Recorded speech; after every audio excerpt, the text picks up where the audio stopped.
แต่ว่าเขาจะเอาเล็กได้สารนี่เห็นบ่เขาเอามาจั่นได้นี่กับดักปลาแบบดังเดิมโลเซยวนเจิง90,000โล90,000เนาะเพิ่นว่าท้องเรือครับดุได้ผู้สาวแถวนี้ได้ทุกคนเลยอ๋อทั้งงามทั้งเก่งทั้งเฮ็ดอีหยังก็เป็นเบิดน่าจะซ้ำนิ้วก้อยได้ของใหญ่ตัวนี้ของบัวกำลังงามเลยนี่อยู่เขตนี้นะมันมีฮีตกินข้าวแจ๊ะอันนี้คือเฮือนห้างเฮือนที่บ่มีคนอยู่และก็มันเป็นทรงโบราณดั้งเดิม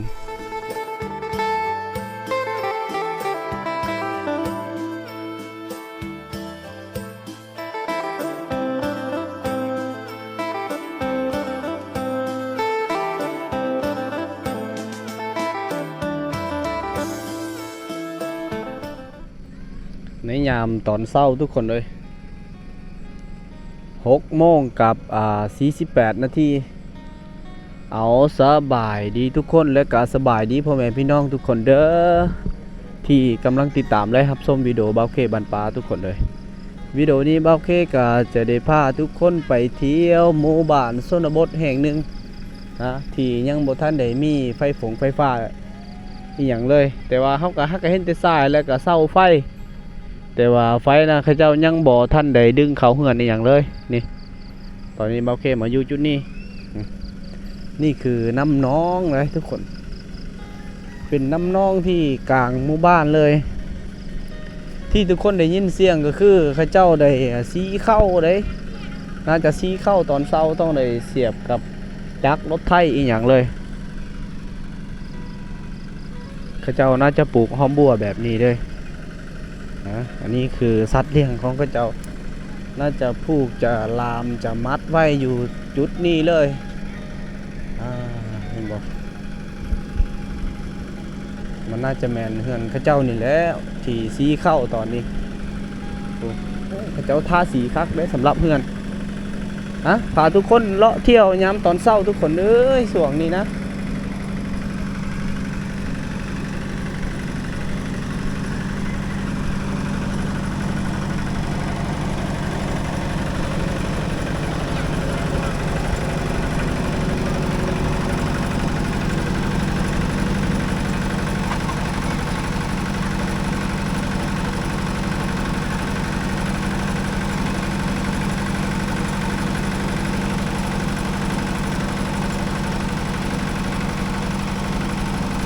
มันน่าจะมีเสียงรบกวนหลายเพราะว่าข้าเจ้าน่าจะสีเข้าต้องได้เอาจักรรถไถนะทำงานแต่ว่าพอสามารถทำใส่ได้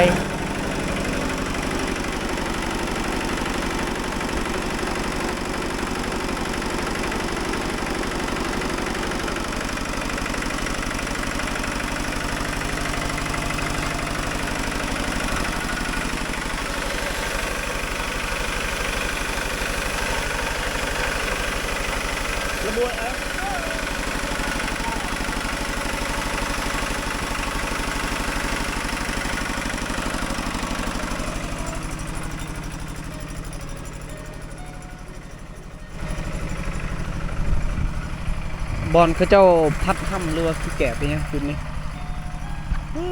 เอาหาย่างเลาะตามแคมป์บ้านหมู่บ้านนี่แหละโอ้นี่น่าจะคักไล่เขาเจ้าปลูกหอมบัวแบบนี้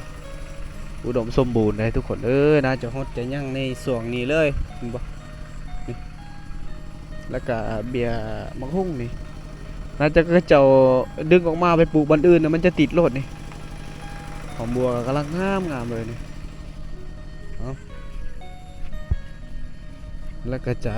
มีอ้อมตาหน้าอันนี้น่าจะเป็นคอกหมูบ่แม่นดอกบอลคือเจ้าเฮ็ดหน่อไม้ตากหน่อไม้อีหยังนะน่าจะแม่นผู้มันจะอ้อมโดยสังกะสีสัตว์เลี้ยงนะโอเคน่าจะเข้าบ่ได้นี่เขามาเบิ่งเข้ากันโอ้เขาเจ้าทุกคนเขาให้น่าจะซักก่อนเลยอันนี้เป็นฮีทเลยเขาฮีทนะ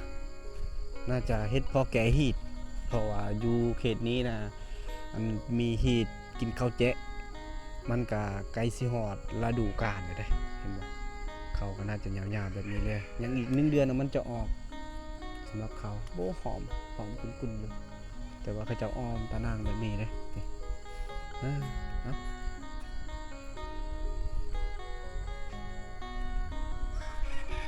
าพาเที่ยวที่เห็นน่าจะเป็นเหล้าเข้าตัวนั้นเหล้าเข้าเบิดตัวนั้น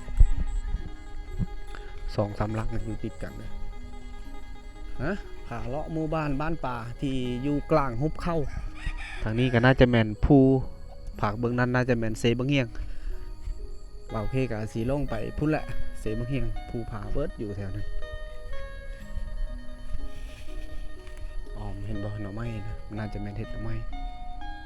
แล้วอ้อมสังกะสีทางค้างเห็ดผ่าไว้มีฟืนมีหยังแหละตานางตัวคนไป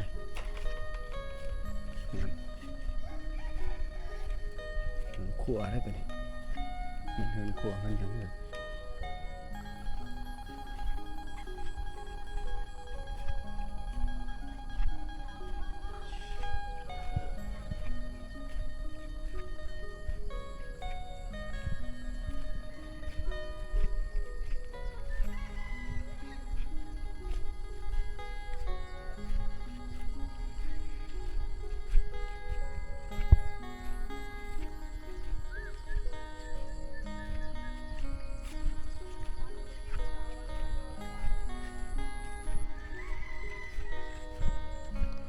Pokok apa? Beni ke?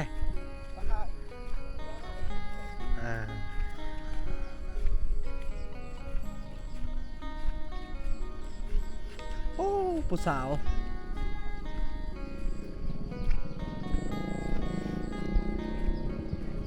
หมู่บ้านอยู่เขตนี้สวงนี้ก็มีแต่หน่อไม้นี่แหละเขาเจ้านิยมกันเฮ็ดและก็ราคาดีเห็นบ่มีทั้งหม้ออีหยังนี่มีทั้งหม้อมีทั้งหน่อไม้ที่กำลังตากอันนี้นะเขาเจ้ากะเกี่ยมสิลงเพิ่มตัวใดที่มันเหี่ยวๆแล้วเขาเจ้ายัดๆหน่อยนึงแล้วเอาตัวนี้มาใส่เพิ่มอีหยังเห็นบ่ถ้าว่าแดดแห้งแล้วก็เจ้าจะเอาออกผ่าบัดนะน่าจะเอาออกผ่าบัดนี่เลยหม้อแปลงเห็นบ่หม้อแปลงไฟยังบ่ทันได้เข้าเฮาจะเห็นหม้อแปลงก่อนเป็นเดือนน่ะเด้เป็นเดือน2 เดือนแล้วที่แล้วก็เจ้า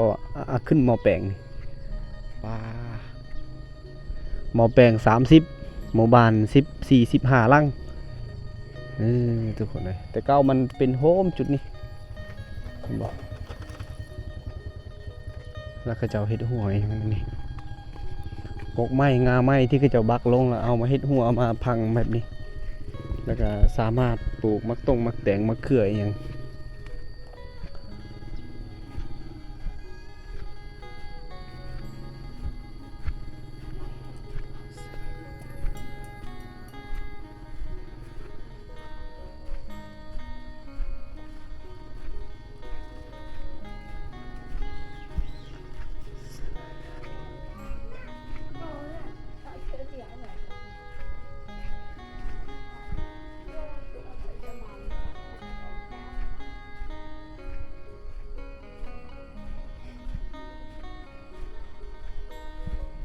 อันนี้มันน่าจะแม่นหอมบัวที่รุ่นใหญ่อย่างนี่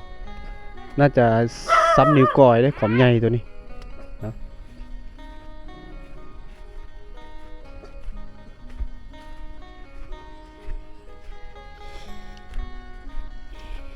หมู่บ้านน่าจะเงียบช่วงนี้เงียบเลยก็เนื่องจากว่าคนหน้ากันยังบ่ท่านได้แล้วเวียกแล้วงาน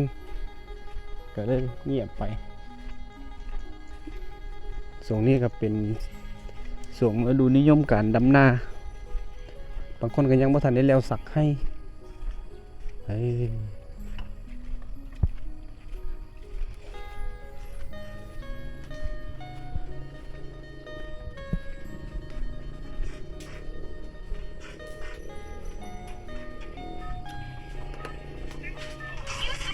โอ้สัญญาณอินเทอร์เน็ตได้ที่จุดนี้แล้วก็พากันลินแบบนี้แหละ 64เข้า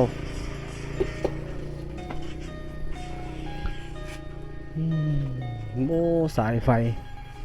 ปีนี้น่าจะเห็นสายไฟปี2026น่าจะเห็นสายไฟกันแล้วฮะ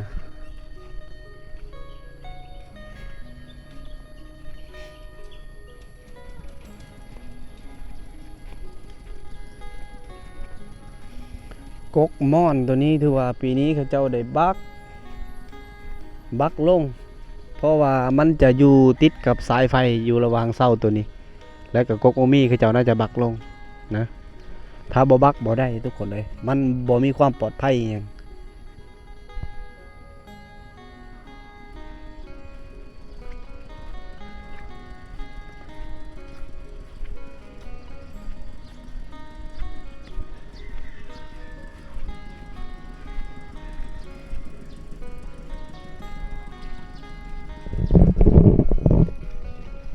พาเที่ยวหมู่บ้านชนบท14หลัง15หลังเป็นหมู่บ้านเบาเคเองบ้านเกิดเบาเคเองพาทุกคนได้เลาะช่วงนี้ยังบ่ทันได้มีไฟเขาเจ้ายังบ่ทันได้เปิดไฟแต่ว่าสายไฟนั้นเขาเจ้าดึงเข้าหมู่บ้านแล้วนี่คือเฮือนอายเบาเคเอง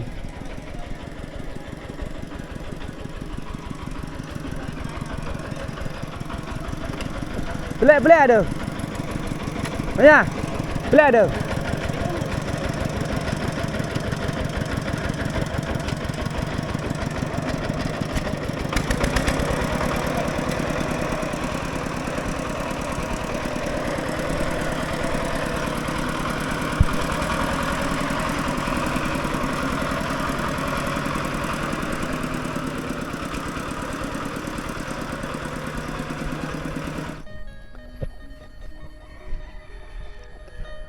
มันก็วิทย์ฤดูกาลแล้วหมากละมุดนี่กกหมากละมุดวิทย์ฤดูกาลเลยตอนนี้ก็สี่ย่างเบิ้งอยู่น้ำเซ่ฮะสี่พาเลาะเบิ้งมือนี้เป็นมือฮอดคิวเบาเคเลี้ยงควายแล้วทุกคนเลยเลี้ยงควายเลยมือนี้นะฤดูกาลแล้วดูการเลี้ยงงัวเลี้ยงขวาเลยจักเท่าไรเดือน7-8 เดือนพอได้จังเลยปล่อยนะถางลงเซ่ตัวนี้ถ้าว่าสวงแล้วดูแรงนะคือสีขัดไปถาง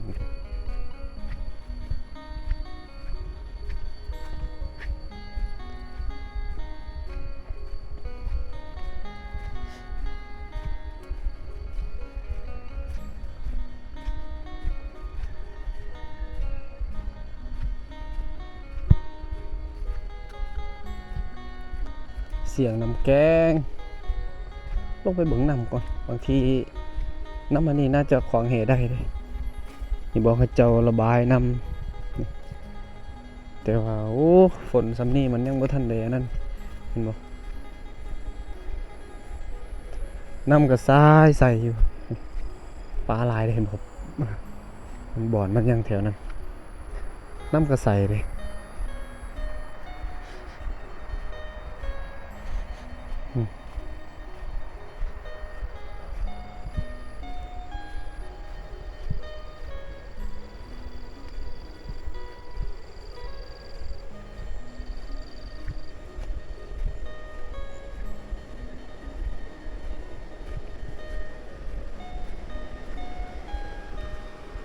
กับดักปลาเป็นยังเขาเจ้าจึงเอาขึ้นเขาเจ้าเอาขึ้นกันย้อนว่านี่แหละช่วงนี้เป็นช่วงฤดูหนาเวียกหนางานแล้วเขาเจ้าเลยบ่ได้มาต่อมันยังเขาเจ้าจะเฮ็ดป้องเฮ็ดยังได้เผื่อสิอันนั้นทุกคนเลยถ้าว่าถึกปลากะอันนั้น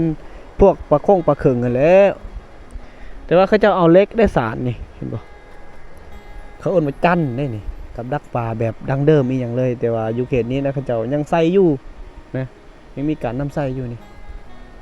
ผสมกับไม้ยังเขาเจ้ามาเฮ็ดป้อเสียงน้ำแกงไร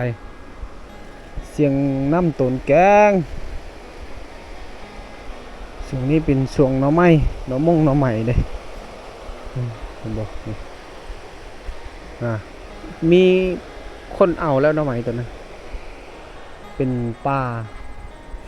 แคมเซ่จะมีกอไผ่กอหน่อไม้นั่นแหละ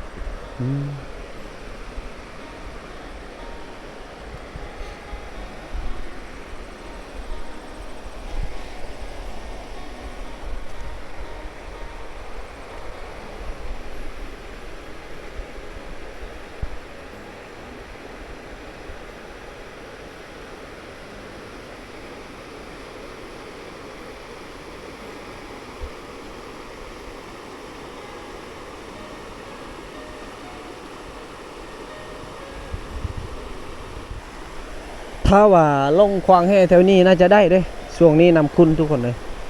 แต่ว่าแห่นะพอว่าเคยเฮ็ดยังบ่ทันได้แล้ว ถ้าว่าแล้วนะสิลงไปขวางเลยป้าปุ๊เข้าไปกวางพุ่นน่าจะโอเคป่านะแต่ว่าช่วงนี้หาอาหารง่ายปุ๊บขวางแถวนั้นก็น่าจะโอเคโลดป่า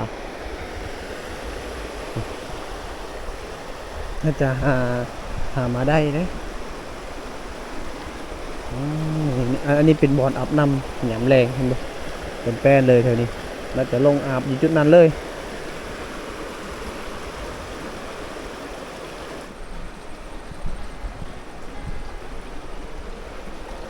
ย่างไปเลาะเที่ยวตามแคมเซ่ให้ทุกคนได้เบิ้งช่วงนี้ฤดูนี้ทุกคนเอ้ยนำกับสีเข้มๆอย่างที่เห็นนี่เลยสีเข้มเลยจะว่าจะเป็นนำคุณเนาะนี่ละหน่อไม้กับมันจะออกเลยช่วงนี้ของแห่คักเลยจามแถวนี้เลยถ้าว่าของแห่ก็น่าจะโอเค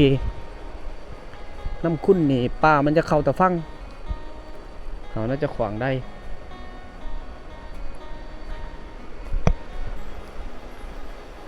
หน่อไม้นี่คือว่าช่วงนี้หน่อไม้นะกำลังฮิตกำลังมาเลยคนก็กำลังนิยมกันหาโอ้นี่ก็มันน่าจะเป็นทางลงคือกันเห็นบ่แป้นเลยจุดนี้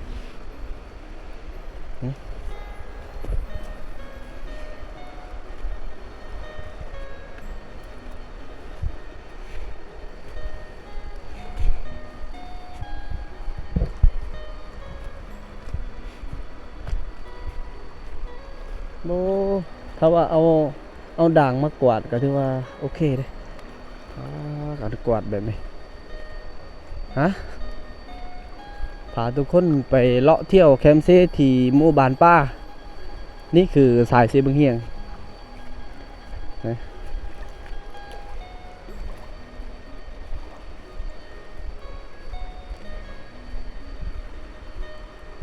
เหือที่ใหญ่ที่สุดอยู่ในหมู่บ้านเขาเจ้าน่าจะเป็นเล่มนี่แหละ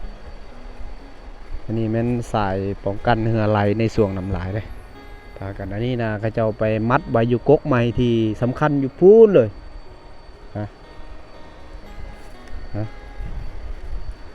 อันนี้ก็แมน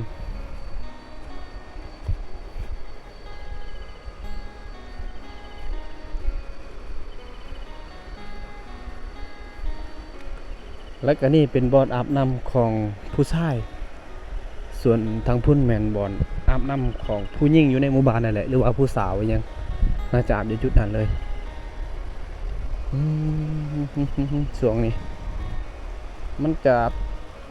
จะต่างกันกับช่วงฤดูแรงฤดูเดือน4เดือน5น้ำมันจะแห้งเดือน4เดือน5มันจะแห้งแล้วคนกำลังนิยมกันฮ้อนค่ำในช่วงนั้นแต่ว่าช่วงนี้นะเขาเจ้าเฮ็ดเวียกเฮ็ดงานอาจจะฮ้อนค่ำอยู่น้ำบ่ได้ถ้าว่าเขาเจ้าฮ้อนเราต้องไปฮ้อนอยู่บกหาคุดหายังไงช่วงนี้อันนี้คือทางลงอาบน้ำยามตอนแรกเบาเคก็น่าจะลงอาบน้ำคือกันอะไรจุดอยู่แถวนี้นะ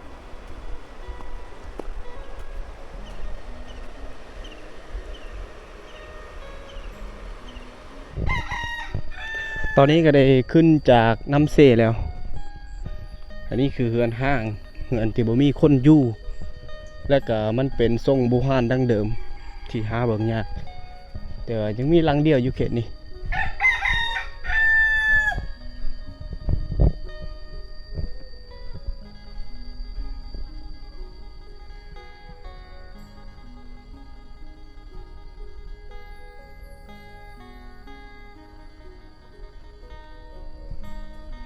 โอ้น่าจะขั้นอยู่สูงแบบนั้นแล้วตัวนี้ก็เป็นเสียงมวนเป็นน้องอีกน้องนึง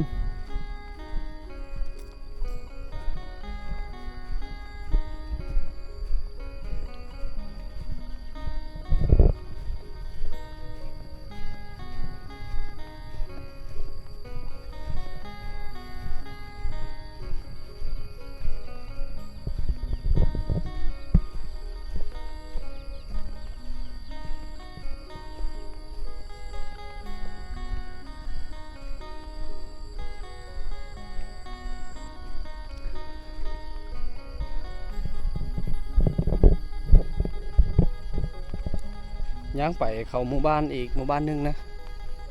ย่างเข้าไปหมู่บ้านที่มีไฟสิไปสาก power bank แต่ละมือกับมือละ2 เทื่อทั้งสากโทรศัพท์ทั้งสากโคมไฟสาก power bank ก็ต้องไปสากอยู่บ้านกับเจ้าเนี่ยยังบ่ทันได้มีหยังเลยมีแต่ให้เจ้าเอาลงมาแปลงซื่อๆให้เจ้ายังบ่ทันได้เอาลงกงเตอร์แล้วก็ดึงสายเข้าเฮือนยังบ่ทันฮู้ยังบ่ทันมีแววอีหยังแต่ว่าเสาไฟและสายเขาเนาะน่าจะเห็นแล้วอย่างไปช่วงนี้ก็จะมีน้ำอังแถวนี้เด้นี่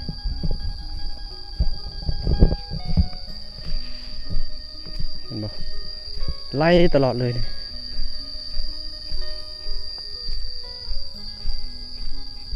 ผ่านไปเป็น5 นาทีตอนนี้ก็น่าจะเข้าหอดหมู่บ้านที่มีไฟฟ้าอีกยังเข้าไปเบิ้งเป็ดเขาเจ้าปอ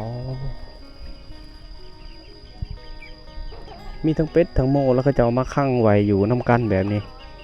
ให้มันอยู่ด้วยกันแบบนี้เด้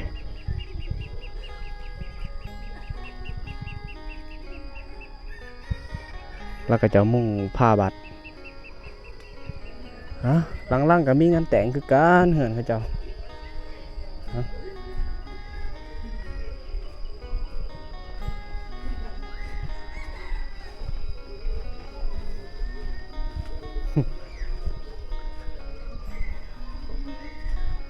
เข้าไปเบิ้งหน่อไม้ดีก่อน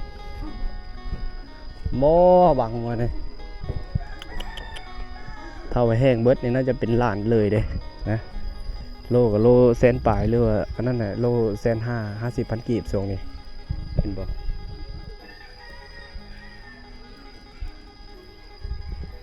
นี่แหละเข้าหมู่บ้านส่งนี้ก็จะได้เห็นนี้แหละหน่อไม้นี่แหละน่าจะกำลังเป็นราคากำลังฮิตตอนนี้คนก็กำลังนิยมกันหาเลยยามกลางเว้นแล้วก็เจ้าจะเปิดออกผ่าบัตรถ้าว่ากลางคืนแล้วก็เจ้าจะกวบแบบนี้นี่เป็นบอนอาบน้ำ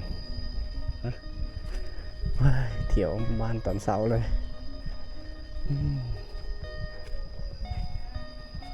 เหนื่อยใหญ่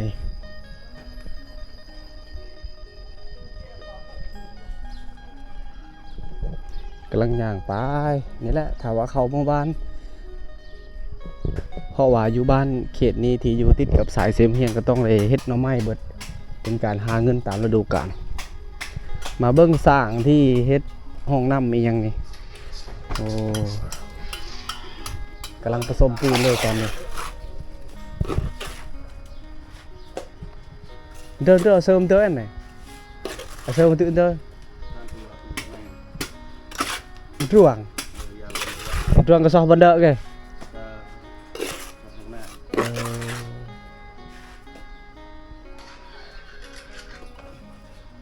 nahเจาะโทรศัพท์ลูกน้องตะการผสมปูนตรงเบื้องนึงเปียกเบื้องนึงจังบ่ทันได้เปียกแบบนี้ได้เขาเจ้าเฮ็ดเห็นบ่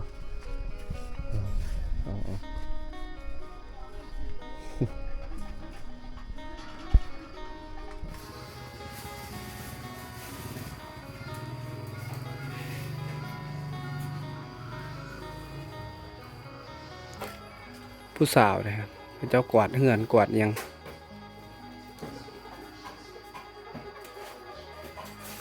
ไฟกำลังลุกเลยตอนนี้ไปเลยบอมไปเลยก็แต่งตัวบอมไปเลย เอาบอมปวด โอ้ อ่ะอยู่จุดนี้ทุกคนเลยนี่น้องสาวเพิ่นก็พากันตากหน่อไม้แต่เช้าแบบนี้บางกันเลยโอ้ทักโลเซยวนจัง90 พันมันบืดฮะก็แบนต้องระวังนะมันจะหนาแบบนี้เลยมีน้ำหนักเลยสิเท่าแห้งนี่โล90,000เนาะคนเราโอ้แสงโซลาร์เซลล์นี่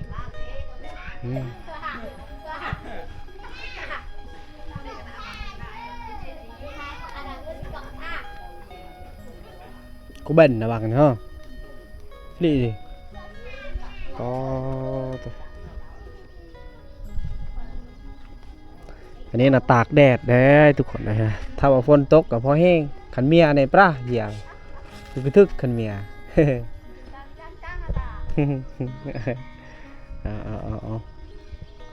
พอแห้งได้เผื่อสิโคเตียงพออันนะบางตะไงไปตะไงเต้ตะคอตายก็ตากแดดดีก็พอแห้งเผื่อสิแห้ง3-4 มื้อคนไหนทุกคนเลยตัวคนงามได้นี่ เอาเตียงยืงทางเป็ดนี่ปกระดับทางคนแหละปกระดับทางปอหัวแวดเอาหัวท้องเลือดดุได้ผู้สาวแถวนี้ได้ทุกคนเลยทางงามทางเก่งทางเฮ็ดอีหยังก็เป็นเบิดตำหูกตำยังเข้าใจฮะตอนนี้กำลังย่างเมื่อสิไปแก่ควายได้เลี้ยงควายแบกเขาเจ้ายังบ่ทันได้ปล่อยอย่างนี้เห็นบ่สำหรับสัตว์เลี้ยงเขาเจ้าจะผูกจะมัดไว้อยู่ตารางแบบนี้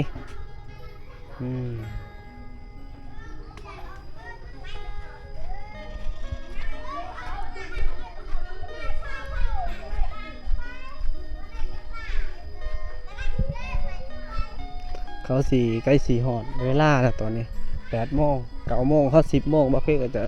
มื้อนี้เป็นมื้อเลี้ยงควายบางทีมื้ออื่นก็ให้พ่อเลี้ยงโอเคก็สิลุยไปเที่ยวหมู่บ้านให้ทุกคนได้เบิ่งแต่ว่ามื้อนี้เลี้ยงควายก่อน